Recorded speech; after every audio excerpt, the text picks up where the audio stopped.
المشاهدين والمتابعين ليا اصدقائي وصديقاتي.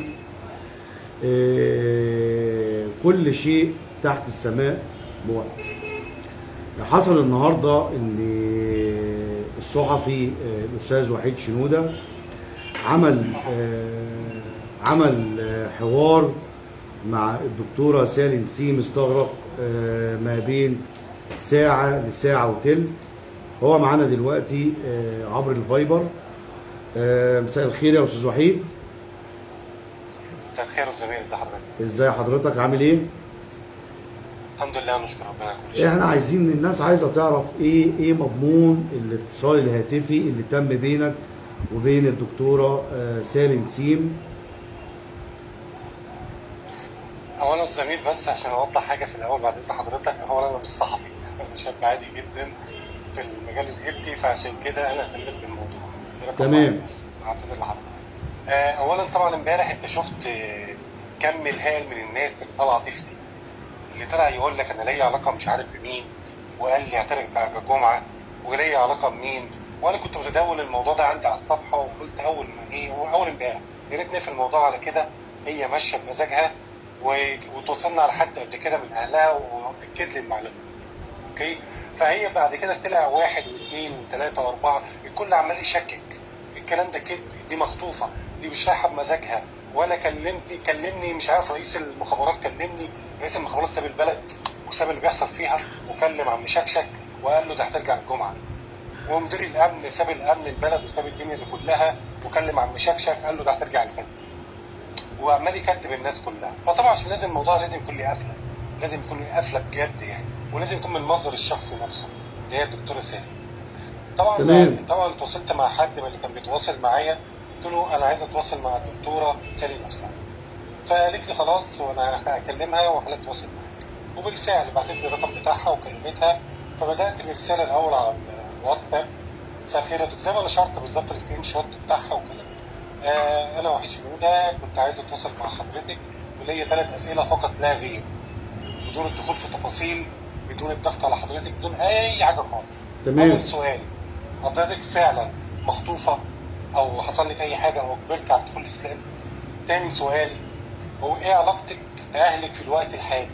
تالت سؤال: تقولي ليه للناس اللي بتطالب برجوعك تاني للبيت وتوضحي لهم الحقيقه؟ رابع سؤال: ممكن تطلعي بفيديو تقولي اللي حصل معاكي للناس كلها، عشان لازم قافله الموضوع ده كله، بدل الواحد يطلع يقول لك اصل مامتك تعبانه في المستشفى وتضامن الشعب معاكي والكلام الكتير. كويس. بعد فتره فعلا لقيتها بترد عليا وبعتت لي رساله كامله ردت على الرساله دي كلها. فبعتت لي رساله طبعا هي داخله مختصر الكلام كله، اللي هي داخله فعلا كانت مسلمه اصلا من قبل الصوم الكبير، وكانت بتباشر الشرائع الاسلاميه من قبل الصوم الكبير. ولما راحت بتعمل الخدمه زي ما بتقول لي، هي كانت فعلا بتعمل الخدمه، بتقول انا بخدم الناس، ده عادي، مسيحي ومسلم بنخدمه. هل الكلام ده كان بعلم اهلها؟ يعني اهلها عارفين؟ لا، ما كانش حد يعرف، ما كانش حد يعرف يعني. فحتى القداس اللي كان بيقول لك عليه 12 رحت القداس، قالت لي انا ما كنتش صايمه اساسا، رحت القداس عادي وقلت عشان اشوف الناس قبل اخر مره وخلاص على كده.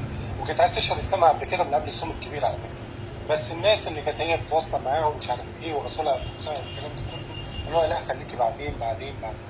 وكانت عايزه تصوم رمضان. ما علينا يعني، ده الكلام اللي هي قالته في الاثار والكلام ده كله يعني. فقلت لها طب ممكن اكلم حضرتك؟ طيب انا عايز اكلم حضرتك عشان مش عارف التليفون ده معاكي ولا حد تاني بيتكلم ولا حد تاني بيرد عليا. قالت لي لا عادي خالص كلمني، وفعلا اتصلت بيها. انا متهيألي يا استاذ امير انا سمعتك صوتها وهي بتتكلم، حصل. بص صوتها حصل. تمام. عشان بس الناس بتقول لك ايه ده ذكاء صناعي وطلع يشتغلونا والكلام ده كله. فالمهم طبعا في التليفون بقى لقيتها بتضحك خالص وبتهزر عادي جدا ولا فارق معاها. فقلت اسالها اسئله بعيد عن الكلام ده كله. فقلت لها انت فعلا علاقتك باهلك دلوقتي ايه؟ قالت لي علاقتي باهلي انا بكلمهم كل يوم، انا بكلم بابا وماما كل يوم بالساعه والاتنين. قلت لها ده طالعين يقولوا ماما تعبانه. قالت لي الكلام ده كله غلط مش صح. قلت لها طب يعني، قالت لي طب انا هقول لك على المفاجاه اللي محدش يعرفها واهلي بس اللي يعرفوها. قلت لها اتفضلي. قالت لي انا عازمه اهلي في فندق يقضوا الصيف معايا اسبوع على حسابي، الاسبوع الجاي او اللي بعده. طيب دي على مسؤوليه حضرتك الشخصيه. ده على يعني مسؤوليتها هي التصريحات اللي الشخصية، حضرتك وعندي بتقولها دي السلطة على على مسؤوليتك حضرتك. الشخصيه. بقول لك انا عندي السلطه، طب انت سمعت الصوت ولا انا غلطان؟ يعني انا بقول لك ديت هي قالت اللفظ ده ويطلع اهلي ده. انا هقول لك معلومه ثانيه. اتفضل. قالت لي سكرين شوت الانبر رفيق وحاول يتواصل معاها وما ردتش عليه. طب برضه انا على اعرف مسؤوليتك المعلومات دي منين؟ الشخصيه.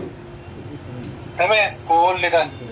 فدي من ضمن كلامها برضه اللي هي قالته. بعد كده قلت لها ده في ناس بتطلب منك تطلعي تعملي فيديو وتقولي الكلام ده كله، بحيث انت خلاص اخترت طريق فانت حره. ربنا يفتح عينيك وربنا يسهل لك طريقك ايا كان، فمحدش يقدر يجبر حد على حاجه. ردت عليها قالت لي ايه؟ انا هطلع اعمل فيديو، بعد ما اطلع اعمل فيديو هيقول لك دي كانت واخده مش عارف برشام ايه ولا تعمل ايه.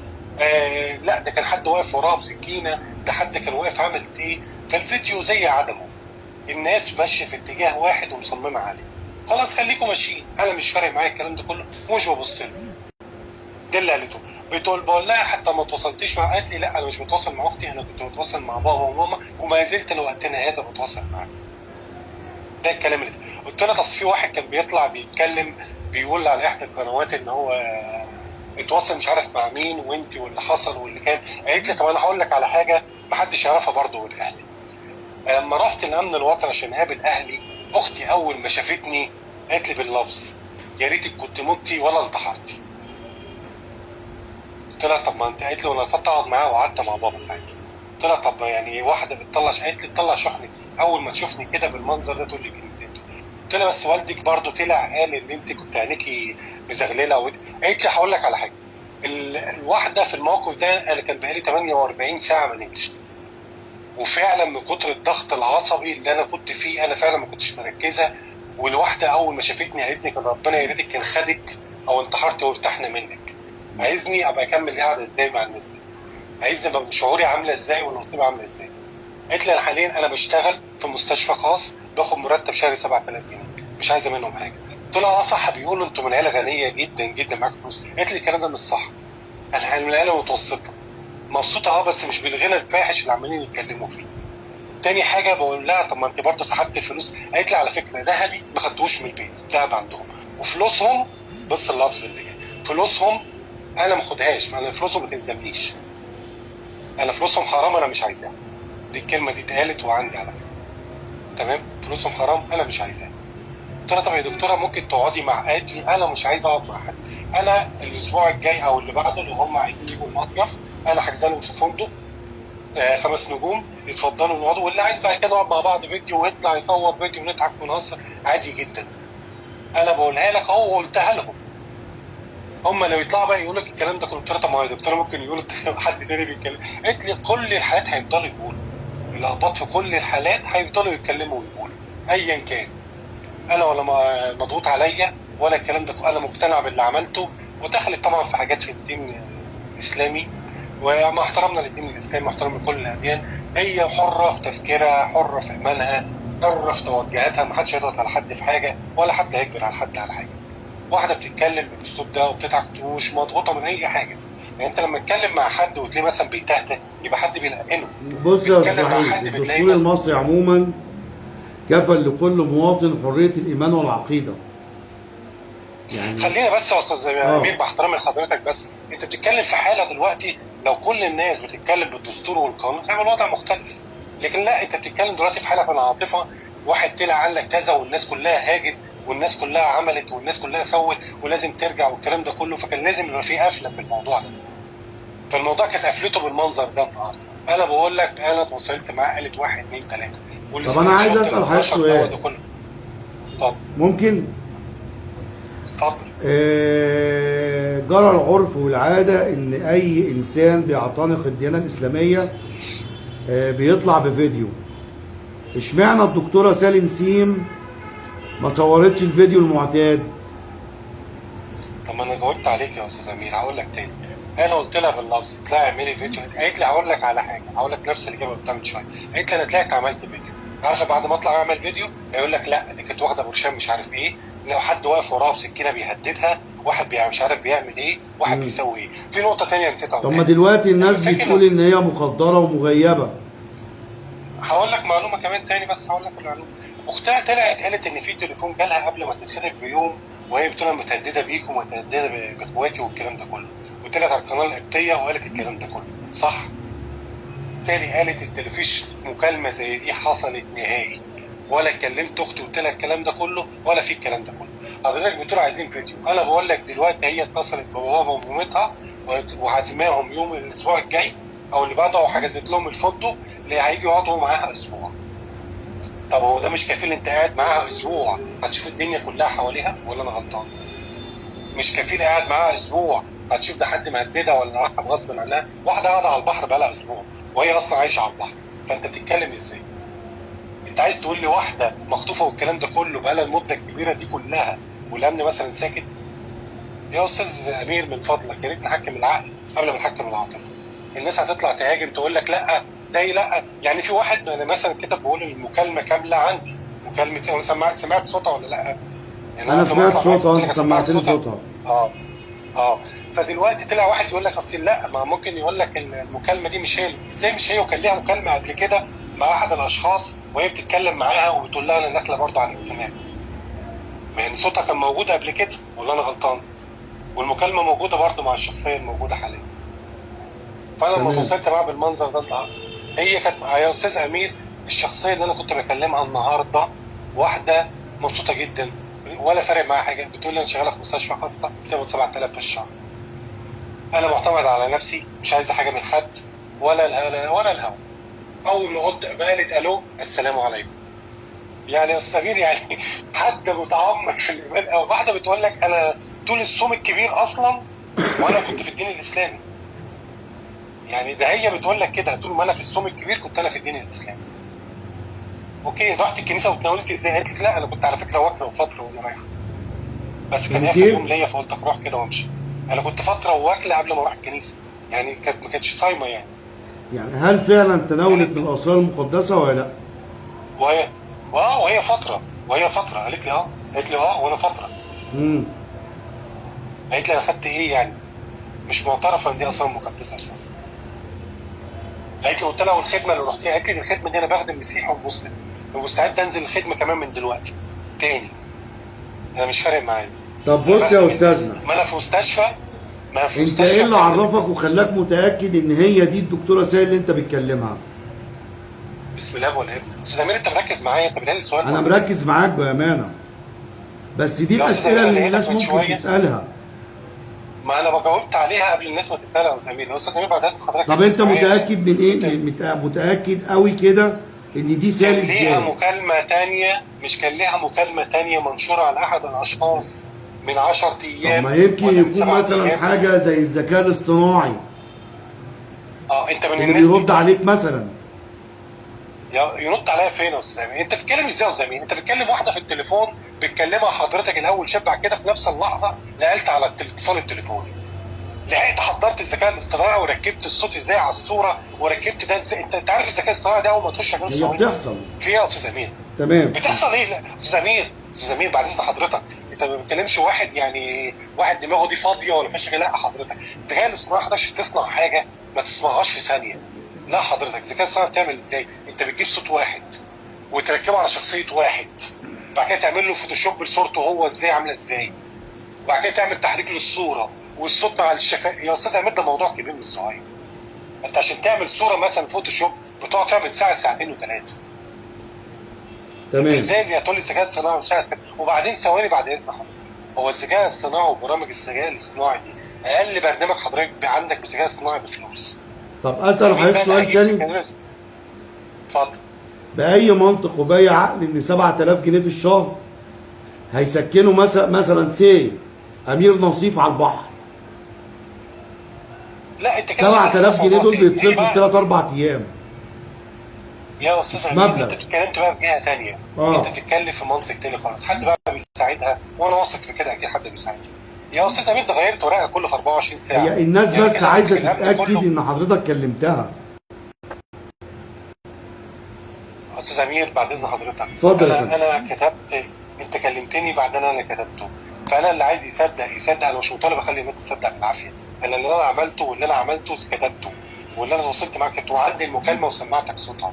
غير كده اللي عايز يصدق يصدق، اللي عايز يقتنع يقتنع، اللي عايز يكمل. زي اللي بيقول لك انا اتصلت برئيس المخابرات وقال لي هترجع الجمعه اللي فاتت وما رجعتش. رئيس المخابرات ساب البلد وساب حل البلد وساب الدنيا وكلم شخص عايش في اخر الدنيا وقال له هرجعها لك في يوم الجمعه اللي فاتت وما رجعهاش. يعني وده ما حدش قال له فين اثباتك ده ليه؟ يعني ما حدش قال له انت فين اثباتك وفي نفس اللحظه. طب انا هقول لك معلومه ثانيه. بعد ما نشرت الموضوع شويه الشخص، في حتى احد الاشخاص خد رقم التليفون. يعني انا ناشر رقم تليفونها، يعني رقم تليفونها موجود، اتصلوا بيها، اللي عايز يتصل بيها يتصل بيها. تمام؟ ادي نقطه. النقطه الثانيه، الشخص خد رقم التليفون اتصل بيها ما ردتش عليه، بعت لها استفسار على الواتساب بيتريق عليها، راحت شتمته. لقيتها بتكلمني طب تاني. مين اللي بيتريق عليها؟ عم شكشك، واحد من الاشخاص اللي بيقول لك المخابرات بتكلمني وبتاع الامن بيكلمني ومدير الامن بيكلمني. لا ده راجل رايح منه النادي، ده مطرقع ده. طبعا ده مطرقع بجد. قال له فين اثباتك على الكلام ده كله يعني. وفي نفس الوقت ونفس الشخص ده اللي بيتعدى على الاسرار المقدسه عندنا الخصوصيه، ونفس الشخص اللي بيتعدى على التناول وسر الكهنوت، ونفس هو دوت. ما حدش قال له فين دليلك دي. انا مش مطالب ان اقدم دليل، انا قلت لك انا معايا المكالمه كامله بصوتها، وقصدت ان انا اسمعها لك عشان ما حدش يقول الكلمه دي تبقى انت شاهد على كده برضه الكلام ده كله.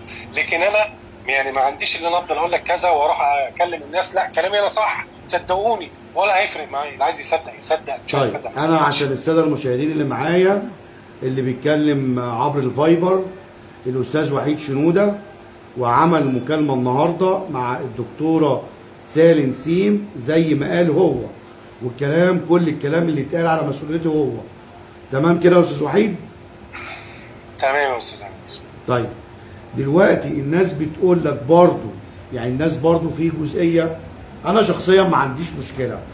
اذا كانت سالي تبقى مسيحيه تبقى مسلمه ما عنديش مشكله، لا هتزود هنا ولا هتنقص هنا معايا. بس الموضوع ان الناس عايزين حتى يعني ايه سالي تطلع بفويس وينزل، تطلع بفيديو وينزل عشان الناس تسكت. يا استاذ امير، واحده بتقول لها تعالوا عندي اسبوع مصيف على البحر، اقعدوا معايا اسبوع، عزمهم اسبوع في مصيف على البحر. طب انا اعلم جيدا ان عم نسيم فعلا تعبان صحيا يا استاذ امير. انا بقول لك اللي لان الراجل يوميا بيكلمني يوم ويوم او كل يوم.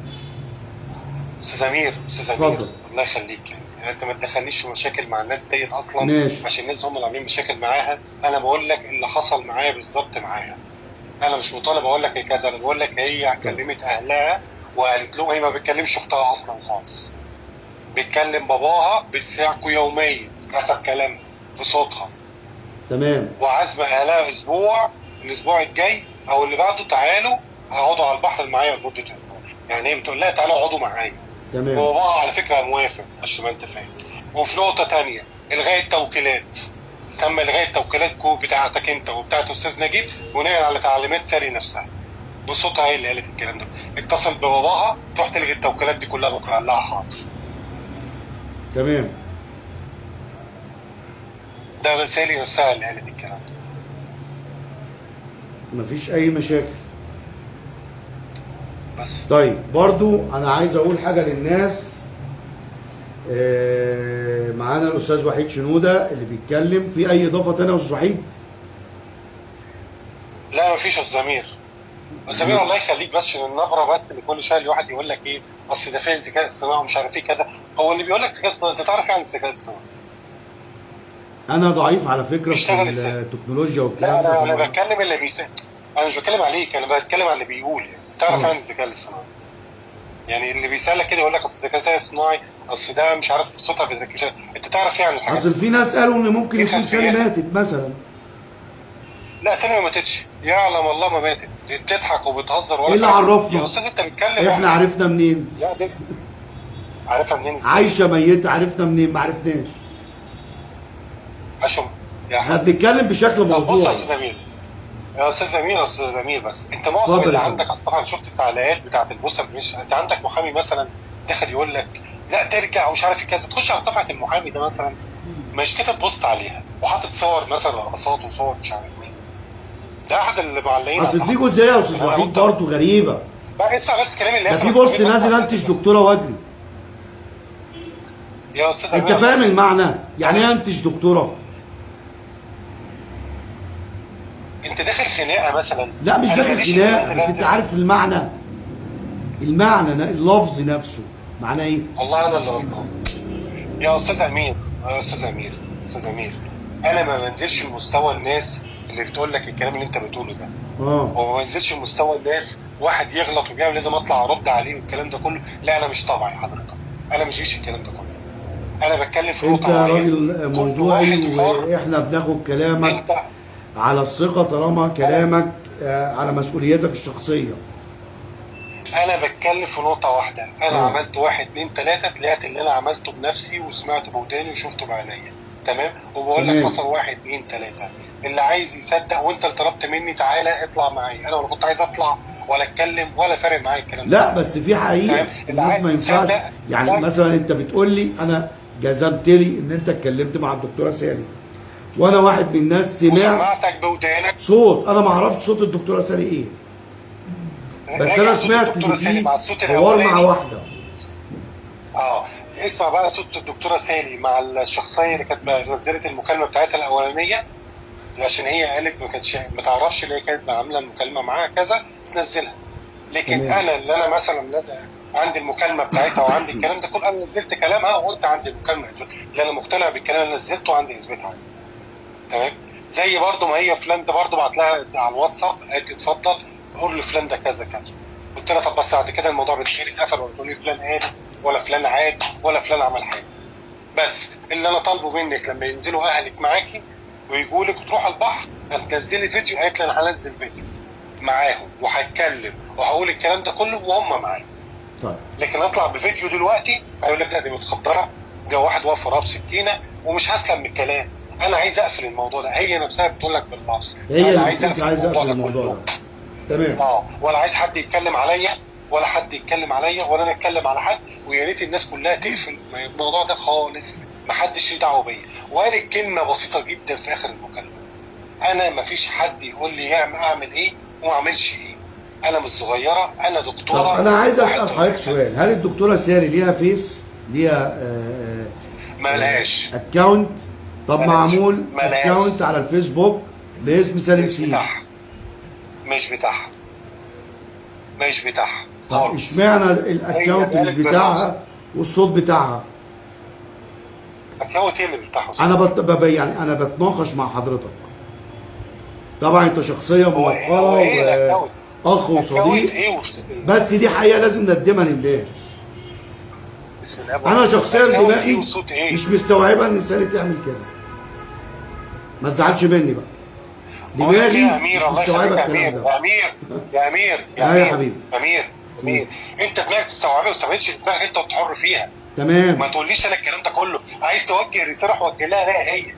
انت بتكلمني انا ليه؟ انا بوجه رساله للدكتوره سالي دلوقتي. انت حر. بقول لها يا دكتوره سالي، وقت ما تحبي ترجعي لحضن كنيستك ارجعي، احنا كلنا مستنيينك وبنصلي بالدموع عشان ترجعي لنا. انت بنتنا وغاليه علينا. انت كل واحد انت عملت اللي عليك، كل واحد يعمل اللي عليه. انت بتقول عملت اللي عليك. انت مشكورا ان انت حاولت يا امير ثواني يا امير تتواصل معاها. اخر حاجه قالتها قالت لي انا ولا وكلت حد يتكلم باسمي ولا وكلت حد يتكلم عليا ولا وكلت حد يتكلم ليا. تمام. وبناء عليه باللفظ كده. انا بالنسبه لي الموضوع ده اتقفل تماما بعد اللي حصل ده كله. اللي عايز يروح بنفسه يتاكد، روح يا اخويا بنفسك اتاكد. اللي يقول لك ده كذا واللي يثبت لك، بدل ما تقول اللي يثبت لك ايه، روح انت دور على المعلومه بنفسك. ابذل مجهود ولا كذا. لو انت صعبان عليك اللي حصل وانت قاعد في اخر الدنيا مثلا قاعد على رجلك قدام الكمبيوتر، اصل ده حصل كذا ولازم ترجع، زي المحامي الاخ اللي عمال يقول لك لازم ترجع ومنزل رقص على صفحته وما نزلش بوست عليها. وانت عايز ترجع بايه يعني؟ بالكومنتات اللي انت بتعملها ثم ترجع منين؟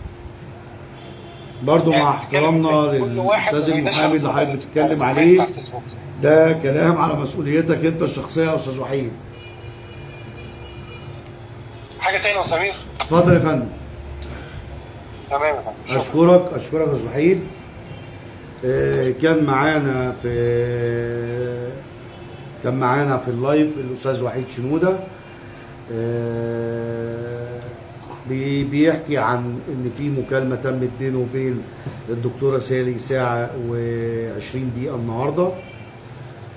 طبعا انا تواصلت مع الاستاذ وحيد وقلت له يعني حاجه زي كده ما ينفعش تخفيها عن الناس، سواء اذا كانت سالي او مش سالي، ولكن سواء كانت سالي اللي كلمته فعلا انا بقول لها سالي ارجعي، عايزه ترجعي ارجعي، ليكي مطلق الحريه، عايزه تستمري استمري، دي ليكي مطلق الحريه برضو، لا اكراه في الدين، وانت ولا هتزودي الاسلام ولا هتنقصي المسيحيه، المهم حياتك الروحيه والشبع الروحي بالنسبه لك، شوفي انهي ديانه انت ترغبي فيها وانضمي لها براحتك. مفيش اجبار، مفيش ان احنا نقعد نقول ارجعي يا سالي ما ترجعيش يا سالي، دي حاجه ترجع لك انت لكي مطلق الحريه. قبل ما اختم الحلقه احنا عايزين اي شخص او اي حد دعا لاي وقفات احتجاجيه او مظاهرات او خلافه، الكلام ده مرفوض تماما. احنا في مرحله حرجه الدوله بتمر بيها.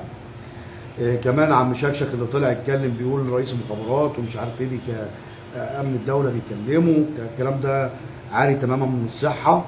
ده واخد قناه كده لحسابه على اليوتيوب عمال طالع فيها عمال يهبل في الكلام. فاحنا دلوقتي يعني قدامنا اتشتتنا كلنا، احنا كلنا كده اتشتتنا مش عارفين الصح من الغلط، ولكن احنا بنصلي لربنا ان بنتنا ترجع لنا وترجع لحضن كنيستها. واخيرا وليس اخرا نلتف جميعنا خلف القياده السياسيه الرئيس المحبوب عبد الفتاح السيسي، ونقول له معاك يا ريس 2030، ونردد خلف الرئيس المحبوب تحيا مصر تحيا مصر تحيا مصر بيكم وليكم.